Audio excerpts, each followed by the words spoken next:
Hey, what's going on, everybody? This is Ryan Wells here with Blue Line Optics, and today we are going to go in depth into a review of the Athlon Ares BTR right here.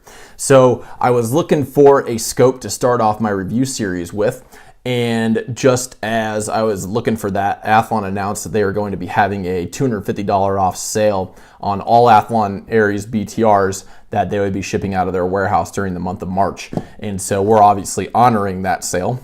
And I figured this would be the perfect time to start off the review series by doing a full out review about the Athlon Ares. So the Ares, they ended up nicknaming it, the answer, right? And what they meant by that was the answer to people's request for a really high quality optic that has just all these amazing features that doesn't necessarily break the bank, right? So you can literally spend under $1,000 and get some really high quality features that you would expect on something that cost $3,000, $4,000, $5,000, something like that, which is really important to a lot of people nowadays as precision rifle shooting and long range shooting is becoming much more popular, and a lot of people are trying to hit that 1,000 yards plus mark. However, not everybody wants to drop the kind of money that you need to drop on some of these extremely high-end scope and high-end scope brands, and that's what Athlon's really good at doing. Actually, is they're really good at making these really high-quality scopes for not that much money. And I think you're going to be pretty happy with the results that we get out of the Ares BTR. So whenever we review anything, we want to answer, we want to address three things, right? So the first thing is, would you buy it or not buy it? And by you, I mean me. Do you have the data to back up this argument? And is that data presented in a concise way so that it's easy for people to understand? And so that's exactly what we're going to go through in this entire video. Is we're going to go into a couple of different tests for the Ares BTR, and they're all going to be data driven. And then then it's going to be presented in a nice, clear, presentable manner with spreadsheets and charts and et cetera, et cetera. And then I'm going to go ahead and make a buy or not buy decision for it and let you know what that is. So without further ado, let's get into it. Okay, so first things first, let's talk about the different tests that we're actually going to be putting this through. And there's 5 different criteria that I'm going to be using when we're judging this. One is a feature score. 2 is the features quality score. Then there's a durability score. There's a tracking score, and then the optical quality score. And then those are all going to combine into one final score, and that score is going to be judged based on on a total amount of points, and then those points are going to be compared to the total points possible, and then it's going to get a letter grade out of it. So and we'll just go over them really briefly. We're going to go into them more in depth here. I actually have all the charts brought up on the computer right here, but the feature score is basically just going to say, does this optic have the features that you would expect in an optic that is trying to achieve what it's trying to achieve, right? And so for the Ares BTR, we're thinking purely long distance. And by purely long distance, I mean we're not messing around at like 100 yards or anything like that. You're going to be taking this up to like 1,000 plus yards. Is it capable of doing that? And the next is the features quality score. Okay, and so by the features quality score means we're actually going to be judging how well those features are put together on the scope itself. How high quality is the parallax adjustment? How high quality are the lenses, et cetera, et cetera. And then we're gonna just do basic durability tests, right? Like now we're not gonna do anything too terribly extreme with it, like throw it off a building or anything like that. But I'm gonna be judging it based on like how I, carry it around, right? Like do I feel like I need to be protecting it all the time? Does it seem like it's really well put together? What kind of materials is it made out of? Does it have like extra lens coatings? Stuff like that'll get it bonus points. And then tracking. So we did a full-on tracking test at 100 yards, and I didn't do it with like the classic tall target test where you shoot groups because we're humans, we're fallible. We can make mistakes in our shooting. So to eliminate that kind of an error, I did it more as a machine test, and I'm going to show you exactly how I did it later. But that's going to eliminate that human error out of it. And then optical quality. How we're measuring that is a combination between like a Snellen eye chart exam and a resolution exam, which we're going to be using the United States Air Force 1951 resolution table. You've probably seen it around and stuff like that. And basically it measures the resolution of the lens as light's being passed through it. So without further ado, let's start getting into the results of the tests. So the first test we're going to go over is the features test. And like I said, this is going to be the we're testing whether this actually has the features to do what you're going to want the scope to do. And the Ares BTR, we're going to want to be taking that out to like 1,000+ yards, right? So we want to make sure that it has the features to do that. And the different features that I determined were required for that kind of a thing are an adequate tube diameter, the objective lens being big, not big, etc. What kind of glass it's made out of, SFP versus FFP. You're going to want an FFP scope when you're doing long range shooting. Fully multi-coated to make sure you're getting all of the light that's coming in through the objective lens. If you have fully multi-coated lenses, that's going to pass more of that light back to the ocular lens for you. The construction, just to make sure that it's going to hold up under pressure with you, and then the purging, so that helps with waterproofing and thermal stability. Okay, and so I gave full 10s for everything on the features score except for the tube diameter and the objective lens. And the tube diameter, it's because this is a 30mm tube instead of like a 34mm. Now, 9 out of 10 is still really good, right? But it's not perfect. And it's not perfect because a 34mm is going to give you more elevation adjustment and windage adjustment. And that's just, since it's not up at that highest quality, then obviously it's not going to get a 10 out of 10 for that. But still, 30mm will tend to get you, as much adjustment as you probably are going to need. It's just like it's not going to be as perfect as you really want it to be. Then the objective lens. So the Ares BTR has a 50mm objective lens, and something like the ETR will have a 56mm objective lens. Now, this isn't like a huge deal, but the bigger the objective lens, the more light that it's going to be taking in, and therefore just the clearer the picture that you're going to see. The more light you have, the better. And those, other than that, the glass is ED glass, and as we're going to see in the glass quality or the optical quality section, it's extremely high quality. It's really, really, really good. It just outstanding results with it. So I gave that a 10 out of 10. SFP versus FFP. It's an FFP scope, and for long range shooting, you want an FFP scope. You don't want an SFP. So that's just a 10 out of 10 right there. If it was SFP, it'd probably be a 0. Then fully multi-coated, right? I gave it a 10 out of 10 because these are fully multi-coated lenses. And that means that all air to surface lenses are covered in multiple different coatings, which is going to allow more of that light to pass through there, which is good because light has a tendency to refract off surfaces that it comes off and bounce off. And when it does that, it leads less light to get to your eyes, therefore less of an image quality. Construction, it's an aluminum tubing, which is extremely good. So that just is 10 out of 10. And then purging, it's argon purging. So that's the highest quality kind of purging that you can get. It's bigger molecules, so it's going to make a much tighter seal around these lenses, and that's going to let less water get in. It's going to make it more waterproof and higher thermal stability. So total score there is 68 points out of 70. That gives you a 97.14%, which is an A, a very, very high A. And so now we want to get into the features quality score. And the features quality score, remember, is judging how well these features actually live up to what they were advertised to do.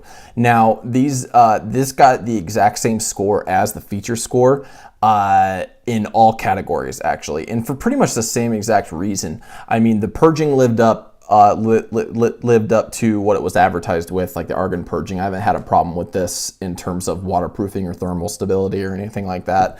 The construction, it's a very well-built optic. As we're going to go into the durability section, haven't had a problem with it like denting easy, scratching easy. I'm very, very confident I could take this pretty much anywhere with me and it's going to hold up.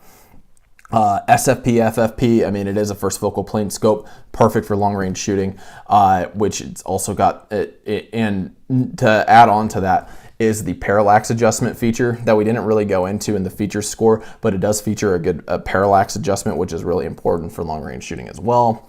Glass quality, excellent. We're going to go into the optical quality score here in a bit, and so that's going to make more sense why that was a 10 out of 10. Then the objective lens. I still just took a point off just because this is a long range scope, and it doesn't, I mean, the bigger the objective lens, the better, right? So the more light you're going to be able to get in, the better. And that's basically just the same reason why we took a point off on the feature score as well. And then the same thing with tube diameter, since it's a 30 millimeter tube instead of a 36 millimeter tube. I just took a point off for that just because it's not going to give you as much adjustment. That being said, I've had plenty of room to work with when I was doing with this. I put it on a 20 MOA rail, and I'm very confident I could hit things at the 1,000 yards plus, no problem. So total score there is 68 points earned out of 70 points possible, which again gives us a 97.14%. Okay, so now we get to the fun part, is the tracking test. Now the tracking test, I used this guy right here, which is basically just a version of a tall target test. And I got this from, I can't take credit for this actually, I got this from tacticalclassroom.com. He does some pretty sweet courses there. I highly suggest you check it out. I'm gonna put a link to it in the video notes so you can check it out. But the basically that represents a reticle with each one of those marks being 5 MOA apart at 100 yards. And then at 50, it would obviously be less than that. But we did it at 100 yards. And what we did is we put the zero, or R0, so the zero stop on here at the bottom. And then we did 4 total tests. Next time I'm gonna, full disclosure here, next time I'm gonna do way more than that to give it a much higher sample size, because as we were going through the statistics of this entire operation here, I realized that our sample size isn't as big as what I would actually want it to have a really, really, really comfortable confidence interval here, because we actually, I want it to have a 99% confidence interval. But in reality, it's probably more of like a 90% confidence interval, because we only got, we only got 20 different readings for tracking errors. And I just don't think that's enough to judge too harshly or too optimistically on anything. That being said, I really do think we got some good data here. Now, you've probably heard that the Ares BTR has had issues with the turrets in the past. They and it was brought up on a different review that another guy did. And what happened was they ended up remaking the turret system, or maybe not remaking it, but I would say upgrading it. I think it was just like one little tweak that they needed to do to upgrade the turret system to get it so that it fixed the problem that they were dealing with. That being said, sometimes it still can get a little mushy in the turrets there, and that is reflected in the score. Another thing is this score does not reflect the windage adjustment turret, because I did not get enough data with that. I was going to, and I just completely ran out of time. Sorry about that. We're just dealing with the elevation turret. That being said, I think we got enough data on it to make a pretty good judgment about it. So let's take a look at it. What I did is we had our zero stop, and then I would go up to 40 and then measure how far off in terms of MOA the reticle was from where it was supposed to be. And then we come down to 30 and do the same thing, 20, same thing, 10, same thing, and then back down to 0. And then on the next one, I'd go up 10, 20, 30, 40, and then back down to 0, and just kind of alternate that pattern like that, and give it a score of minus 0.25 for every 0.25 MOA it was off of where it was supposed to be. And what we got was the average of the 20 there was 0.55 MOA. So it was off by 0.55 MOA averaged over there. But one thing that's really important to note here is that although it is important that the scope, it may or may not be tracking as well as it should be. So minus 0.5 MO or minus 0.55 MOA might be kind of scary to some people. Sure, but what I'm much more concerned with is how well does that track, right? So if it's off like that? Is it off consistently?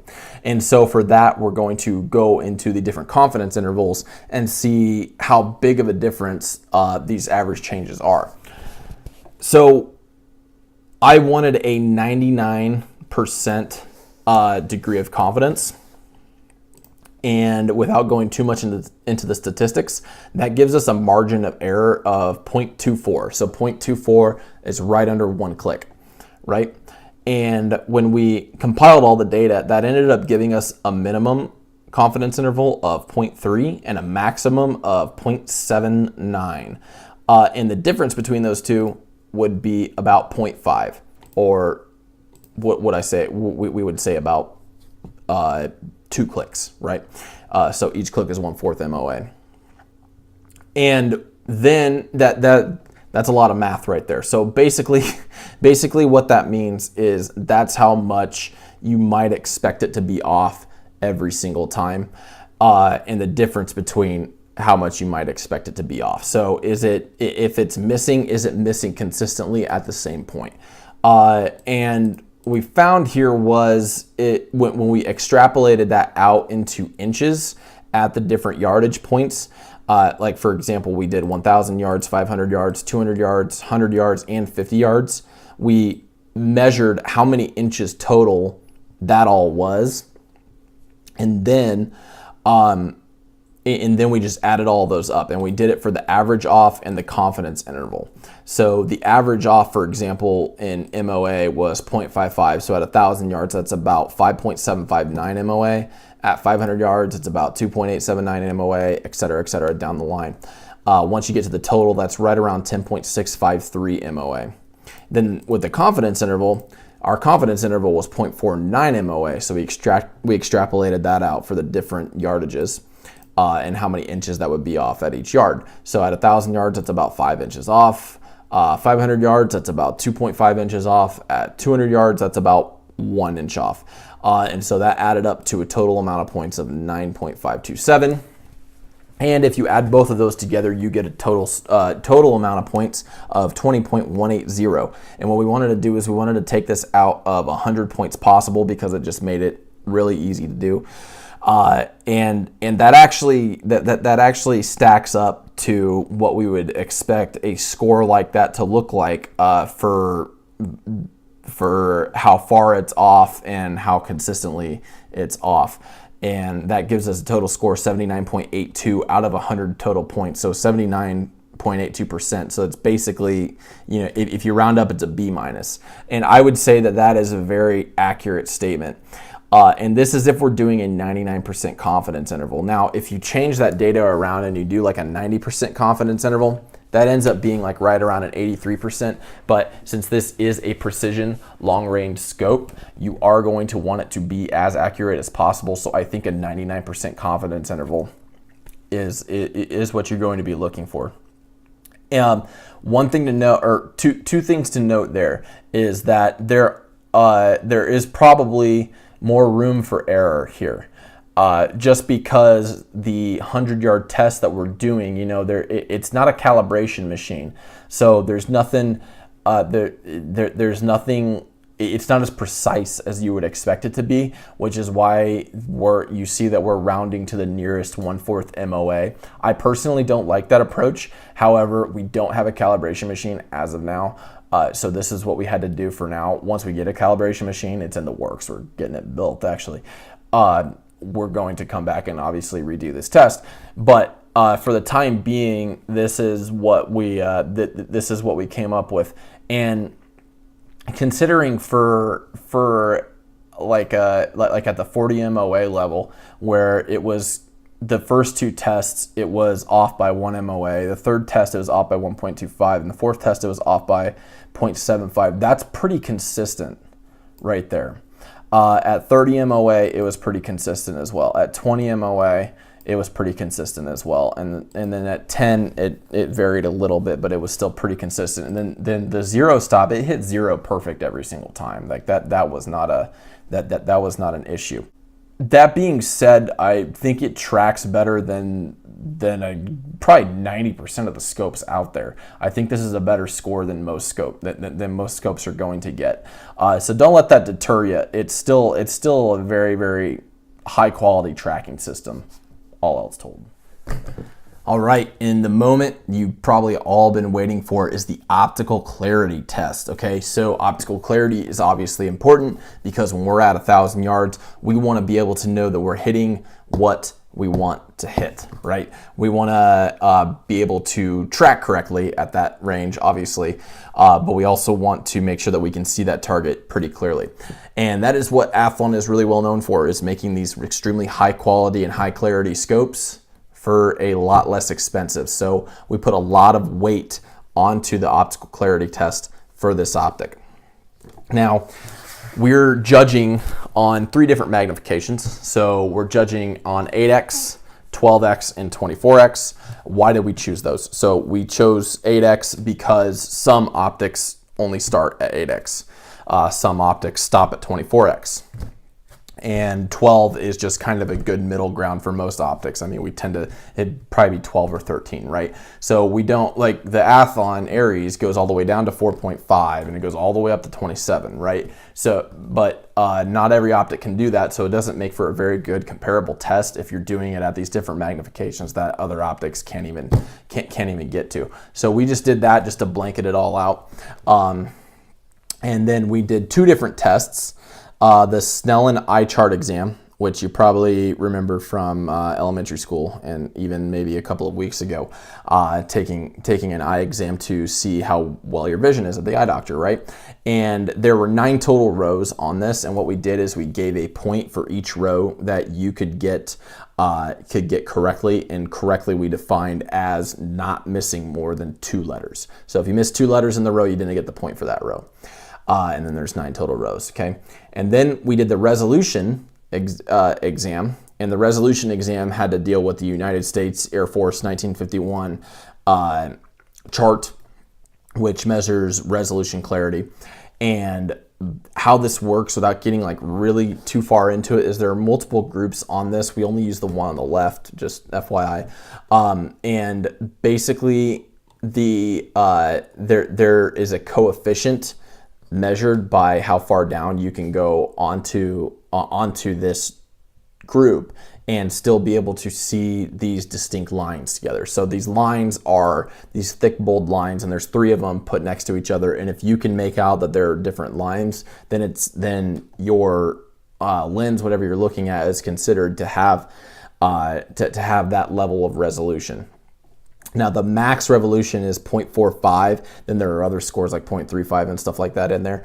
But 0.45 is considered number 6, not number 6 on the chart in group 1. And so that would be the max score that you could get. And then we just basically weighted that out to give a total pointage for resolution of 145. And then a total pointage of the Snellen eye chart of 190. That way that those 2 are still pretty comparable in points. And that ended up with that gave us a total possible points of 335 points for the optical clarity exam together. So we did these tests at 25 yards, 50 yards, 100 yards, and 200 yards. But then we also did a max distance test to see how far out we could go with the optic. And we just did that at 24x, but we decided to see how far out we could go out with the optic, and then divided that by 10, so that we gave 10 points for every single 100 yards that you could see clearly. And by seeing clearly, we mean that we can make out that top row perfectly. Just so you know, the Ares got a perfect on that, on the max, for both the resolution and the Snellen eye chart. So a max amount of points on that would be 100.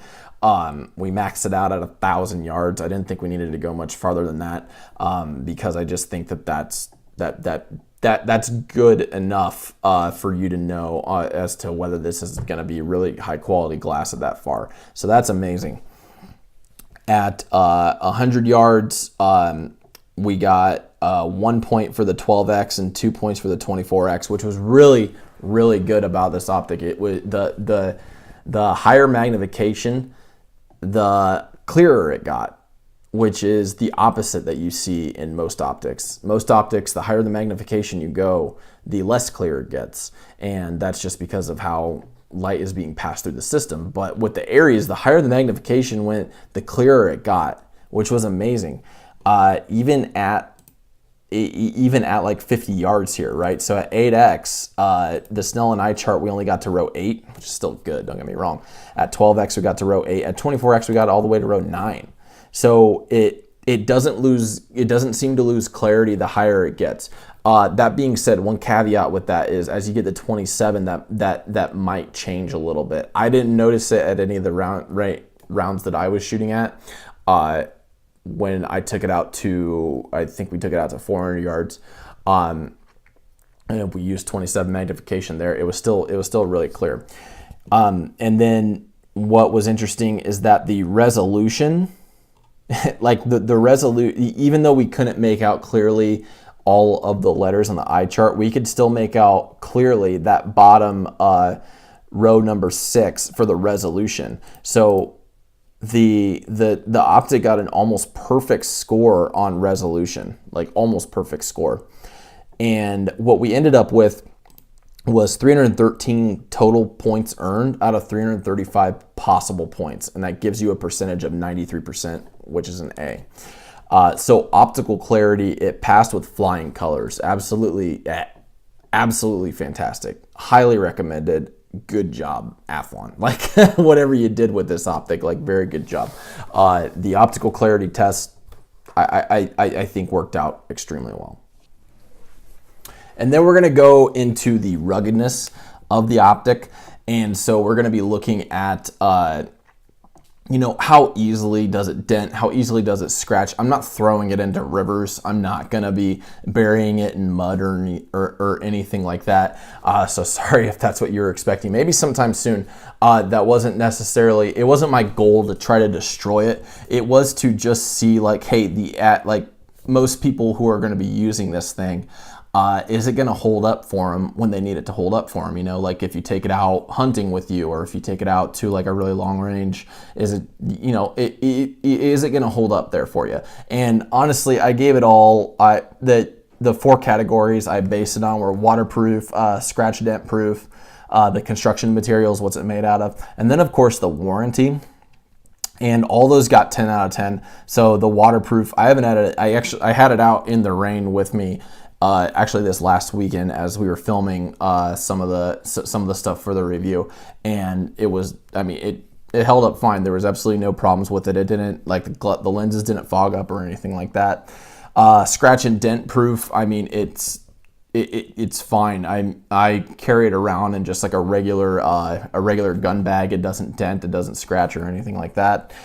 Construction materials, it's made out of that like aircraft grade aluminum that Athlon advertises with it. So I give that a 10 out of 10 on construction materials. And then the warranty, their warranty service is absolutely fantastic. If you had a problem with this, with anything, and you didn't actually physically alter the scope itself, they take it back, no questions asked. In fact, we handle the warranty for people anyway that have problems with Athlon optics or any of the optics that have warranties that we sell. We handle all of that for you. So if there's ever anything that you have a problem with or anything like that, it's all backed up. It's a lifetime warranty, and that's fully transferable for the entire lifetime of the optic. So that's a total possible points of 40, and it earned 40 of those 40 points. So that's 100%. This, I would say, is heavily weighted on the fact that it has a warranty. If it didn't have a warranty, that would be a cause for concern with me, and optics that don't have warranties are causes of concern. That would cause me to give it a lower grade. But since Athlon's basically saying like, hey, you have absolutely no risk buying this because if it breaks, we're gonna take care of it. That's kind of a no-brainer there. So yeah, 100% on the ruggedness. Okay, and that brings us to the final score here. Now, the final score, or the final total points that we got, was 608.73 total points out of 665 possible points. And let me break that down. So the feature score, possible points was 70, features quality, possible was 70, ruggedness 40, optical quality 335. The only one that changed was the turret tracking. So remember, I judged it out of 100 on the actual test. However, I realized that that was not taking up as much of the total final score as it probably should be, because turret tracking is extremely important at long range shooting. So we wanted to make sure that that actually got the weight that it deserved. And I still might even do a little bit more than what I did here. But so it got 100 total points in the original test. I extrapolated it out to make it worth 150 total points of the total score. And what I did is I just multiplied that score, the score that it got, which was 78. Let me double check. Which was 79.82 points. I multiplied that by 1.5 so that it was, weighted up correctly. And we ended up getting 119.729 out of 150 points. And so the final percentage there of the 608.73 divided by 665 is a 91.54%, which gives the optic an A-, which is great, especially at the price that it's currently running, right? So $599.99 for an A-, like long distance optic, absolutely fantastic. The biggest things that were going against it is just the turret tracking. It just wasn't as, it just didn't hold up as well on the turrets as maybe you would expect like a really high quality A-grade optic to hold up. But other than that, the optical quality was absolutely fantastic. The feature score was very good, features quality and the ruggedness, like all those held up very well. Like I said, I'd give you a buy or not buy recommendation. I say buy it. I have one myself, right? So it's a very good optic. It's extremely high quality, as you can see from the score here, and I don't think it's gonna let you down. And that is it for the Ares BTR review. I just want to thank you guys very much for if you stuck with us this entire time, for just taking the time to watch the review in total. What I would really like is your thoughts and your opinions on this. Like what worked for you, what didn't work for you, what would you like to see next time? I take them all really seriously. I make adjustments based on the feedback that I get. Okay, so you're not saying stuff, and I'm not going to come back, like even if it's criticism, I'm not going to come back at you and say just like, your opinion doesn't matter. Your opinion really matters to me, and I really want to do this in a way that you think that you think it should be done. So if you have feedback on this, I would absolutely appreciate it. Other than that, have a great rest of your day, and thanks for watching.